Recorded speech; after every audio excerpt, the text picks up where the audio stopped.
Ministra, muchas gracias. ¿Qué tal? Muchas gracias, Buenas encantado. tardes. Mire, hay muchas cosas de las que me gustaría hablar con usted. Algunas se han abordado en conversaciones anteriores, otras no.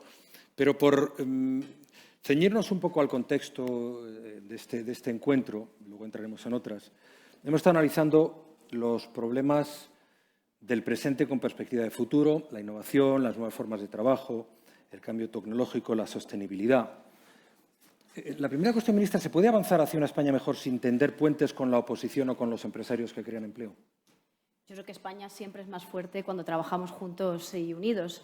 Y además hemos tenido una prueba difícil en estos últimos años, cuando llegó un virus desconocido que trastocó nuestra vida y, desde luego, también nuestra manera de relacionarnos, que nos hizo sentir miedo y que se nos hizo reaccionar de forma rápida. Y creo que ahí España dio la mejor versión de sí misma, con el liderazgo del Gobierno, que tuvo que tomar decisiones difíciles, con la decisión y la colaboración también de otras administraciones públicas, comunidades autónomas, ayuntamientos, con la implicación muy importante de las empresas y también de la propia ciudadanía, que se armó en una ola de solidaridad para acompañar a todo este impulso público. Yo creo que lo que se puso en evidencia durante aquellos momentos tan difíciles era la importancia de la unidad y la importancia del Estado, entendiendo por el Estado lo que es de todos, lo público, que se puso al servicio de aquella causa. Y, por tanto, esta legislatura ha estado marcada por esa pandemia, por esa circunstancia, pero hemos conseguido en estas pues, no perder la hoja de ruta. Y yo creo que en esa hoja de ruta también una España fuerte y unida será una España de mayor progreso. Creo que otro de los hitos que hemos conseguido juntos con el liderazgo del Gobierno y de otras administraciones, pero también con la fortaleza de las empresas y de la ciudadanía que se implicó en la redacción de ese proyecto, de acompañar al Gobierno en ese liderazgo ante Europa para tener una salida distinta de la crisis, como han sido los fondos de recuperación y ahora su despliegue por todo el territorio, son una buena muestra de ello. En toda esta adversidad hemos conseguido, además, sacar adelante grandes reformas y las hemos hecho posible gracias a muchos acuerdos entre sindicatos y empresarios, que no siempre son sencillos, como fue la reforma laboral o la reforma de pensiones. Hasta 15 acuerdos se han logrado con ellos, pero también hemos hablado mucho en el Parlamento, 200 leyes, mucho más incluso que en momentos de mayorías absolutas, e incluso en lo que son las relaciones entre administraciones públicas, la relación en conferencias de presidentes, que se refería al presidente de Asturias, o en conferencias sectoriales por cada uno de los ministerios. Nunca antes habíamos hablado tanto entre administraciones y nunca antes había existido esa colaboración en el entorno público-privado como lo que suponen hoy el despliegue de los fondos de recuperación. Claro, pero fíjese, en las conversaciones que hemos tenido con los presidentes autonómicos, fundamentalmente los del PP, se quejaban de un nulo diálogo con la Administración central y de no haber recibido los fondos europeos. Y al mismo tiempo, claro, me habla usted de médicos, de empresarios, unidos todos en un impulso común con la pandemia, pero ahora los médicos están cabreados y ustedes con los empresarios no están precisamente a partir un piñón. Bueno, respecto a las declaraciones de los presidentes, a los que respeto, por supuesto, una cosa es cómo se manifiesten, lo verbalizaba también aquí el presidente de Asturias, y otra cosa son los hechos y las realidades. Es un hecho, una realidad, que nos hemos reunido hasta en 20 ocasiones para sacar adelante las peores circunstancias a este país con los presidentes autonómicos. Es una realidad. La conferencia de durante la pandemia, pero nunca se había después reunido tanto. Las conferencias sectoriales, por ejemplo, en estos años post-pandemia, han seguido incrementando el número de sus reuniones.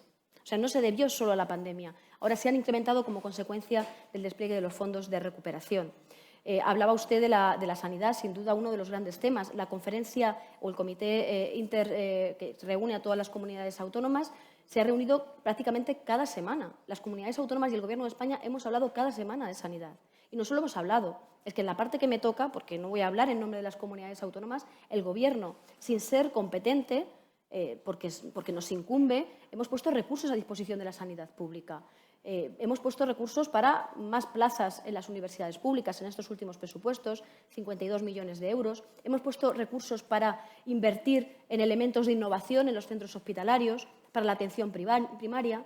Hemos incrementado hasta en un 40% las plazas de formación sanitaria especializada y un 36% las plazas MIR. Les estoy dando datos objetivos.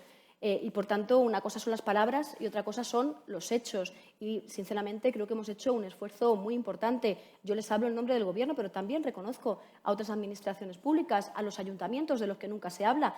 Muchos de estos presidentes que se quejan aquí de que no hablan con el Gobierno, después les cuesta mucho recibir a un alcalde o a una alcaldesa. Ya. Hablando de palabras, ha estado aquí hoy el presidente del Partido Popular y ha hablado de su gobierno como un gobierno en precario, por las divisiones dentro del propio gobierno, de las que hablaba también los presidentes autonómicos socialistas, y no parecían muy partidarios o que fuera una situación muy grata. Y él ha hablado de un gobierno en precario que además señala a jueces, periodistas y empresarios. ¿Son ustedes un gobierno en precario?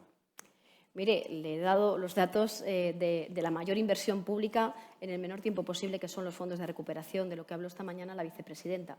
Les podría hablar del crecimiento económico que ha ratificado pero quiero que me hable de la división dentro la del Comisión Gobierno Europea esta misma semana, y que creo que es muy importante para todos que nuestro país se consoliden estas previsiones, se mejoren y que se constate que estamos creciendo con más fortaleza. Podría darles datos de empleo. Y en cuanto al Gobierno, fíjese, esta semana escuchaba, o esta mañana, hace un año que se marchó el señor Casado, y he escuchado, he leído, y he visto algunas crónicas de que hace un año que se marchó Casado. Pero es que también hace un año que llegó Feijóo, que ha estado esta mañana aquí con ustedes. ¿Qué ha cambiado? ¿Qué ha cambiado?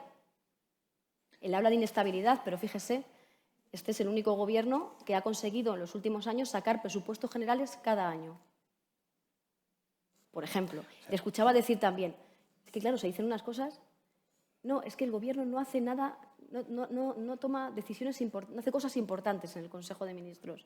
Creo que han sido sus palabras esta mañana aquí en esta sala. No hace cosas importantes en el Consejo de Ministros.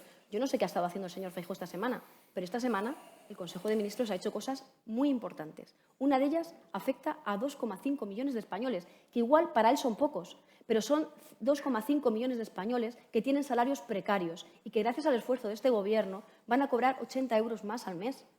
Hace unas semanas aprobamos el recuperar y reforzar las pensiones de los españoles y las españolas. 10 millones de pensionistas que tienen en torno de 100 euros más al mes. Fíjese si hacemos cosas importantes. Y, al mismo tiempo, estamos defendiendo un cambio de modelo estratégico en Europa desde el punto de vista de la energía o de la industria.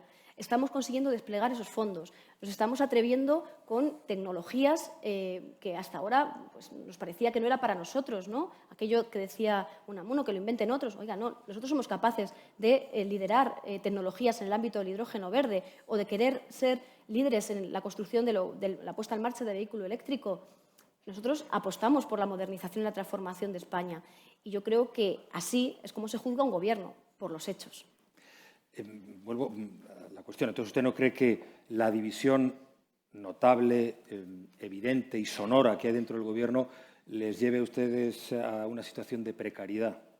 A mí me gustaría que sonara muchísimo menos y que estuviéramos hablando de esto, que es lo más ya sabe importante, usted lo que suena. que es lo más importante que está haciendo el Gobierno. Yo preferiría estar hablando a los españoles y a las españolas de todo este plan que tenemos para la transformación de nuestro país, estar explicando con detalle todos estos proyectos de transformación y de reindustrialización de España. Preferiría estar hablando de un plan de capacitación del talento que pasa por la formación profesional de excelencia, donde estamos poniendo muchísimos recursos, pero es cierto que hablamos más de otras cosas. Pero yo digo, si al Gobierno se le juzga por sus hechos, que es por lo que han de juzgarse a un Gobierno, pues yo creo que este Gobierno tiene una gestión y una hoja de servicios a este país, a España, muy importante, de la que sentirnos muy orgullosos y orgullosas. O sea, que no le preocupa la división. No me gusta, pero creo que lo importante es el resultado del Gobierno.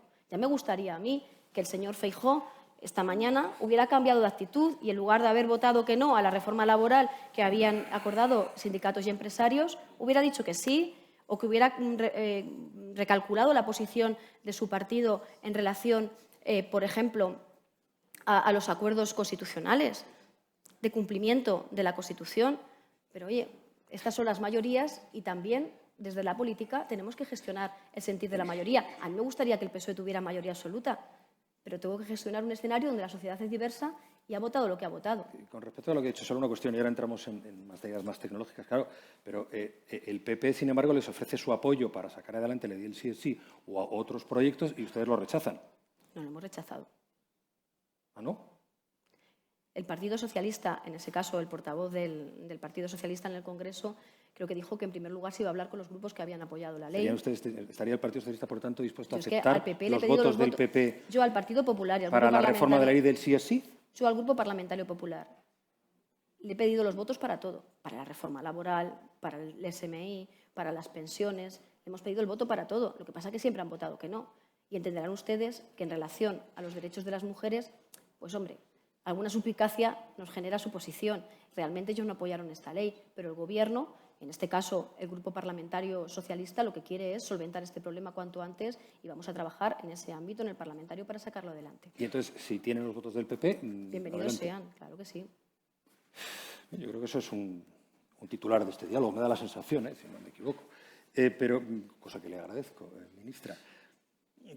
Se ha hablado, entre una de las cosas que se ha hablado hoy, a mí me parece especialmente relevante, ya que estamos hablando de aproximaciones, de acuerdos, la necesidad de un gran acuerdo sobre tecnología. ¿Es posible? ¿Qué lo impide?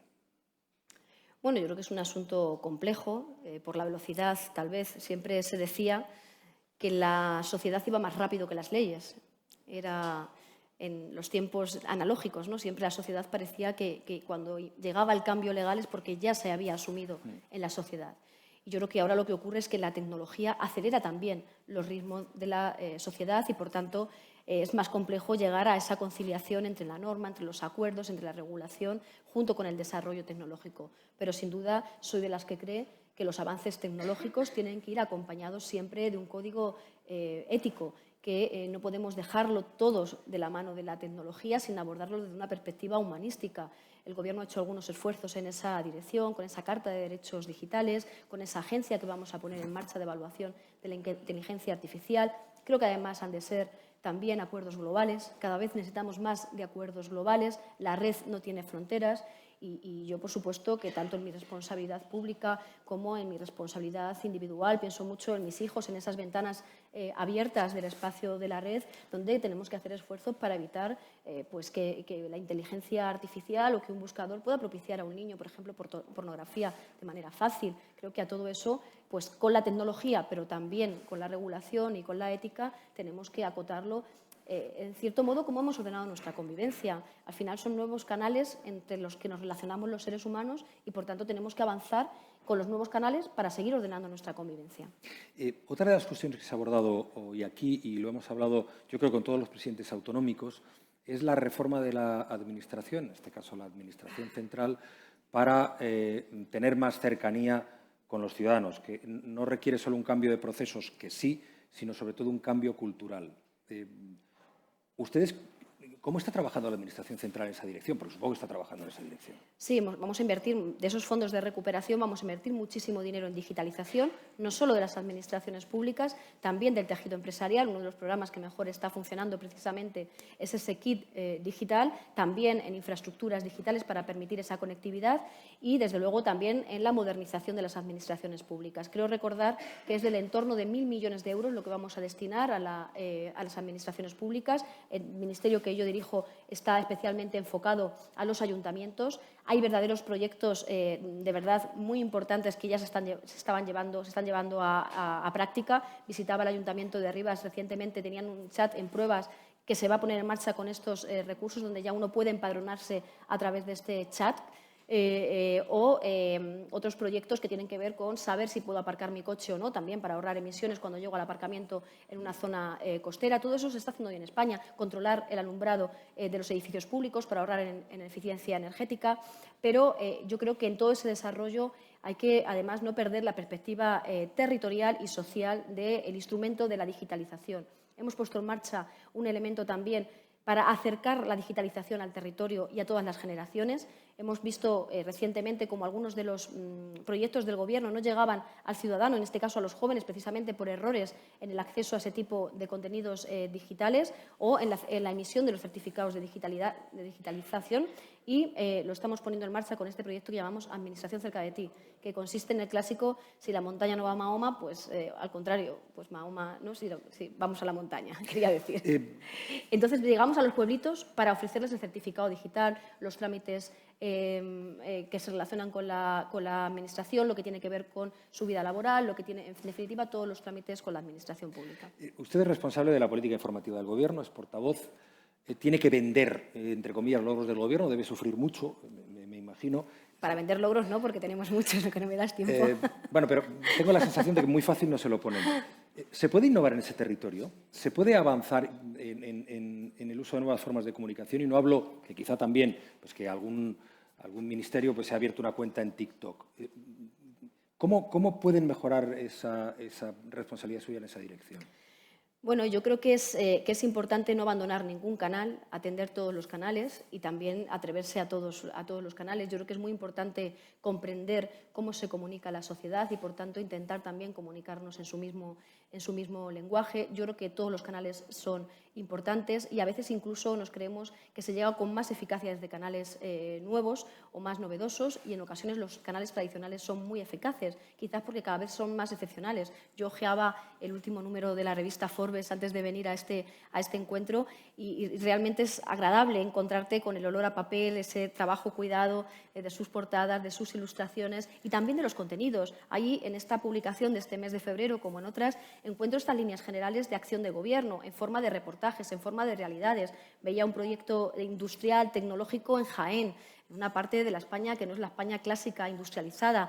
O veía también cómo se abordaban todo el tema de la transición energética, de estas tecnologías como el hidrógeno verde o cómo el arte más vanguardista puede estar en un pequeño municipio de Extremadura. Esa es la España que estamos construyendo. Yo creo que el proyecto de transformación que está liderando el Gobierno es un proyecto que hemos hecho entre todos, porque ese plan de recuperación lo hicimos entre todos, porque está alineado con el sentir de la ciudadanía que quiere un modo de vida distinto, que quiere vivir más feliz, de manera más sana, más sostenible, que está acompañado por un sector empresarial que también ha concluido, como los poderes públicos, que se puede crecer sin seguir contaminando.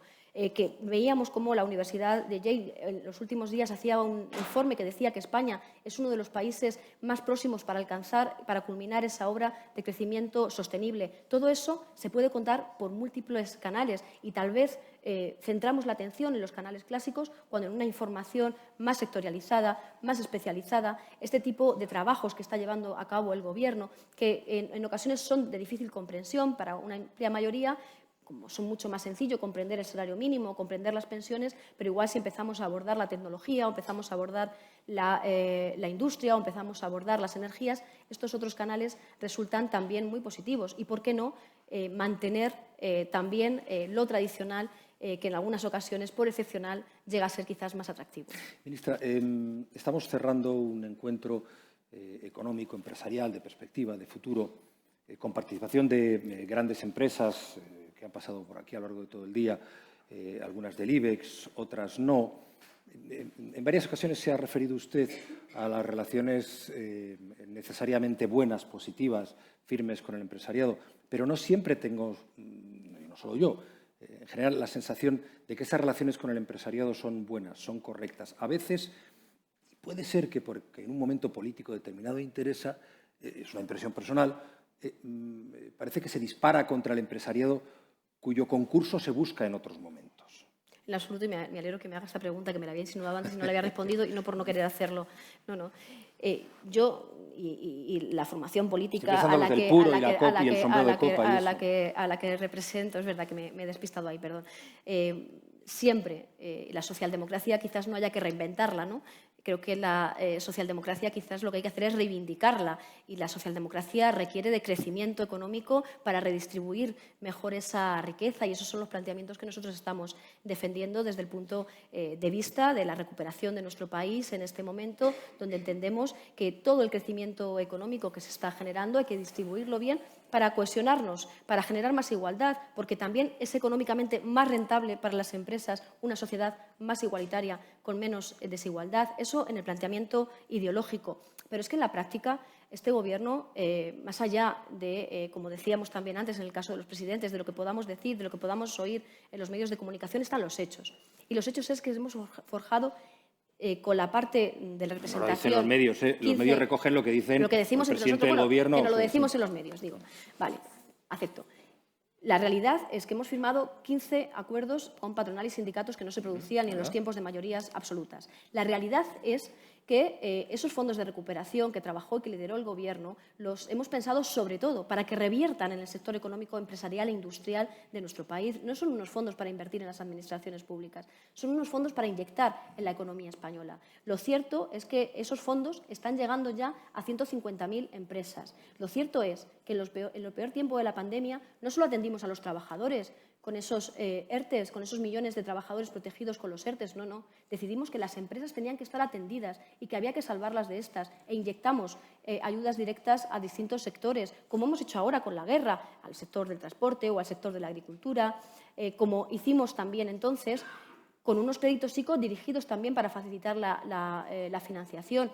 Por tanto, es que deseamos que nos vaya mucho mejor, pero entendemos, y yo creo que muchas empresas también así lo entienden, porque tienen ese compromiso social, que en momentos de bonanza, cuando a uno le va bien, hay que compartir esos beneficios con la sociedad a la que sirve, con la sociedad en la que se genera su negocio y, además, yo creo que la inmensa mayoría de las empresas están en esa disposición. Esta semana pasada participaba de un encuentro con una empresa aquí en nuestro país que había decidido revertir esos fondos que había recogido en vía ERTEs de sus trabajadores en proyectos sociales de cooperación con entidades que están llevándolo a cabo en esas líneas estratégicas de los Objetivos de Desarrollo Sostenible. Por tanto, yo creo que el empresariado español, que las empresas españolas son empresas socialmente comprometidas y el Gobierno lo que les pide es un esfuerzo adicional en tiempos de dificultad, igual que cuando existieron otros momentos de dificultad, el Estado estuvo también con ellos. No hace tanto en este país hicimos un esfuerzo colectivo de entregar a la banca miles y miles de millones de euros para salvarlas de un momento de dificultad. Ahora pedimos, ahora que tienen muchos beneficios, que ellos ayuden también a miles y miles de familias que hoy tienen dificultad. Y yo creo que este planteamiento es un planteamiento colaborativo, es un planteamiento de compromiso con tu país. Y yo creo que la inmensa mayoría están en esa posición. Isabel Rodríguez, ministra, muchísimas gracias por su presencia en la clausura de estas jornadas. Que tenga muy buena tarde, ministra. Un placer y que sigan trabajando en esta dirección. Muchas gracias.